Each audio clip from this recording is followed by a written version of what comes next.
ಮನೆಯಲ್ಲಿ ನ್ಯಾಚುರಲ್ ಆಗಿ ಹೇರ್ ಡೈಯನ್ನು ಹೇಗೆ ಮಾಡೋದು ಅಂತ ಹೇಳಿದ್ರು ವಿಡಿಯೋ. ಸೊ ಕರಿಬೇವಿನ ಸೊಪ್ಪನ್ನು ತುಂಬ ಕರಿಬೇವಿನ ಸೊಪ್ಪನ್ನು ತೊಗೊಳ್ಬೇಕು. ತುಂಬ ಚೆನ್ನಾಗಿ ಕಪ್ಪಾಗೋವರೆಗೆ ಡ್ರೈ ರೋಸ್ಟ್ ಮಾಡ್ಕೊಳ್ಬೇಕು. ಕರಿಬೇವಿನ ಸೊಪ್ಪು ಫುಲ್ ಕಪ್ಪಾಗಬೇಕು. ನಂತರ ಸ್ವಲ್ಪ ಮೆಂತೆಯನ್ನು ಕೂಡ ಡ್ರೈ ರೋಸ್ಟ್ ಮಾಡ್ಕೊಳ್ಬೇಕು.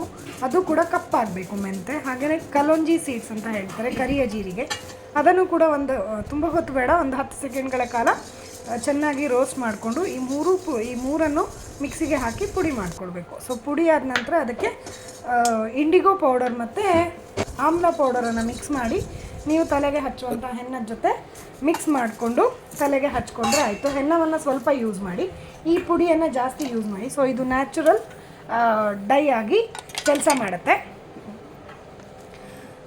ಬೇಗ ಅಂದರೆ ಚಿಕ್ಕ ಮಕ್ಕಳಿಗೆ, ಚಿಕ್ಕ ವಯಸ್ಸಿನಲ್ಲಿ ಬಿಳಿ ಕೂದಲಿರೋರಿಗೆಲ್ಲ ಇದು ಒಳ್ಳೆಯದು. ಸೊ ನೀವು ಟ್ರೈ ಮಾಡಿ ನನಗೆ ಕಮೆಂಟ್ ಮಾಡಿ.